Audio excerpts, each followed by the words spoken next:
Það ýmislegt að frétta í íslensku viðskiptalífi og ekki úr vegi að gera það helsta upp núna í lok vikunar með Jóni Bjarka Bentsyni, aðalhagfræðing Íslandsbanka. Jón Bjarki, eitt af helsta sem vakti athygli í þessari viku var að nú í fyrradags á Seðlabanki Íslands ekki ástæðu til þess að halda áfram vaxtalækkunarferli og það er svona eitt af því sem hefur verið rætt núna utanfarna 2-3 daga. Hvers vegna vill Seðlabankinn ekki lækka vexti? Já, þetta var náttúrulega aðalmálið í vikunni, var þessi vaxtaákvörðun Seðlabankans. Það er eiginlega tvær ástæður fyrir að Seðlabanki lækkar ekki vexti núna, held ég, fyrst og fremst.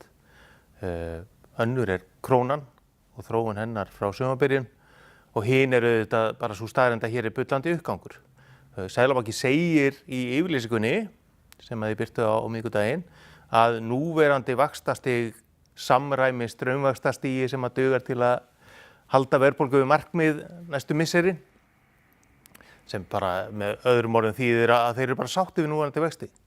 Og þeir eru að horfa í sérstaklega þessa vaxtabrodda sem hafa verið og svona þenslubrodda í kerfinu, ekki síst íbúðamarkaðinn annars vegar og ferðaþjónustugeirann hins vegar og sjá þar reyndar merki að það séu svona smá beygjuskil, að sé aðeins að hægja á vextinum á báðum frontum en vilja svona bíða átekta og sjá hvernig þessi tveir geira muni þróast áður en þeir taka kannski ákvörðun að bregðast við.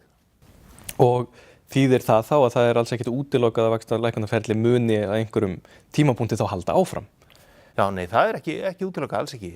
Ég held að þeir muni halda vöxtum óbreyttum út þetta ár nema því aðeins að krónan styrkist myndarlega nýju.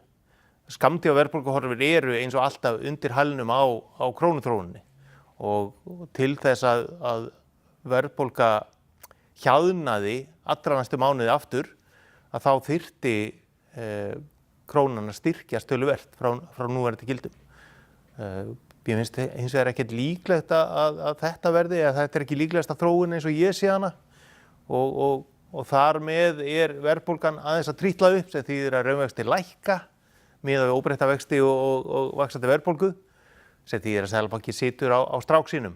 En hins vegar, þú veist, sérstaklega sem þættir sem ég nefndi áðan, sko, túrisminn og íbúðamarkaður, ef að hægari gangur í þeim tveim samfara því kannski að krónan er tiltölulega stöðug, ef þetta fyrir sama þegar líður á veturinn og verðbólga hófleg og það er svona hægja á vextinum og allt svona svolítið að lenda í meira jafnvægi, þá gætu þið vel tekið til við það á nýja leika að lækka vextina. Þú nefndi krónuna, hún hefur mjög mikið að segja og hún hefur veikst núna frá því í sumar, undanfarnir 2-3 mánuðum töluvert og auðvitað er eitt af því sem að fólk þá að velta fyrir sér er hvers vegna með allan þennan uppgang hefur krónan geta veikst um einhver 10%. Já, það stutta svarið er það að eftir losun hafta í mars er gjaldeyrismarkaðurinn okkar orðinn miklu líkari því sem við þekkjum í öðrum löndum heldur en var hér síðustu árin, sem er að mínu viti mjög jákvæð þróun.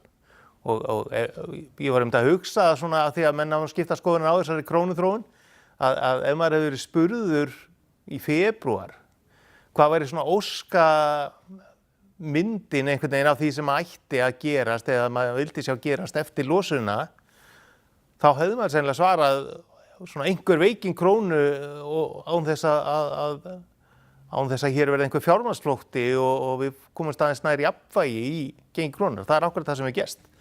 Ég tel þessa gengisþróun jákvæða. Krónan var hann ansi sterk í vor. Gildina núna er miklu nær einhverju sem að við getum búið við, bæði útflutningsgreinarnar okkar og almenningur í landinu. Þetta er svona ágætis meðalvegur á milli þess annars vegar að okkur finnst svona þægilegt verðlag þegar við kaupum gjaldeyri og förum og verslum fyrir henni útlöndum og hins vegar að útflutningsgreinarnar er ekki alveg að lepja dauðan skil. Þannig að það að vera nær þessu jafnvægi er ótvírætt jákvætt og ég held að Seðlabanki sé sömu skoðun. Við sjáum það því að hann hefur mjög lítið skipt sér af markaðnum í sumar og þá eingöngu til þess að stoppa spíralmyndun á markaði. Þegar sami gjaldeyrinn var farin að fara hring eftir hring vegna þess að allir voru einhvern veginn sömu stöðunni, þurftu annarkvort að kaupa gjaldeyri eða losi við hann. Það hefur verið til dæmis daginn þá var staðan sú að enginn vildi auka við þessi gjaldeyri og krónan styrkti svolítið hratt og þá stoppa þeir svoleiðis þróun til að í rauninni markaður nái kannski svona meiri yfirvegun og jafnvægi og liti frá einhverjum skammtíma sveiflu þá meiri stöðuleiki, maður horfir svona á stóru myndina það sem af þessu ári heldur en þessa rosalegu styrkingu sem var í fyrra. Og nú tengist þetta allt saman eins og þú ert að segja, við erum með stýrivaxtaákvörðun núna og þessa spurningu varðandi þróun á krónunni og í næstu viku erum við að fá í hús tölur sem að hafa heilmikið að segja, eða ekki varðandi það hvernig Seðlabanki síðan heldur taumana? Jú, það akkurat annars vegar verður svona fréttapunktur í næstu viku verðbólgutölur og hins vegar fáum við mjög mikilvægar og fræðandi tölur ferðamanna geirann. Nú varðandi verðbólguna sjálfa þá eigum við von á að vísitalan hækki 0,4% í ágúst sem þýðir að verðbólgan trítlar úr 1,8 upp í 1,9% og samt undir markmiði. Þetta ekkert eitthvað til að áhyggjur af. Það íbúðaverði sem að enn og aftur ýtir verðbólgun svolítið upp á samt útsölulokum á meðan við erum að fá svona tiltölulega hagfellda þróun til dæmis í innfluttum vörum þráttur í veikinguna og þetta bara tiltölulega jákvæð þróun held ég að megi segja heilt yfir. Hitt svo túristatölunar.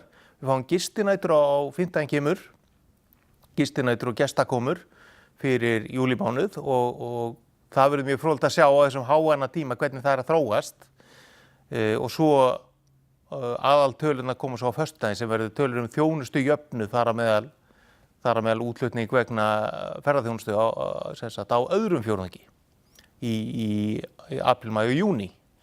Og það sem ég á von að við sjáum þar að árstíðasveiflan svolítið að fletjast út. Það hægari vöxtur á háannatímanum heldur en á því sem var dauðitími áður sem að auðvitað veita gott fyrir greinina í heild. Og það og almennt hægari vöxtur verður vonandi myndi sem við sjáum og í takti við svona okkar væntingar að við séum að færast í meira jafnvægi með hagkerfið okkar úr þessum svakalega vexti í einhvern takt sem að við getum staðið undir til meðallánstíma litið. Og þessa tölu berast í næstu viku og hver veit nema við verðum hérna aftur næstkomandi föstudag til þess að ræða þessi málin. Takk fyrir okkur að sinni.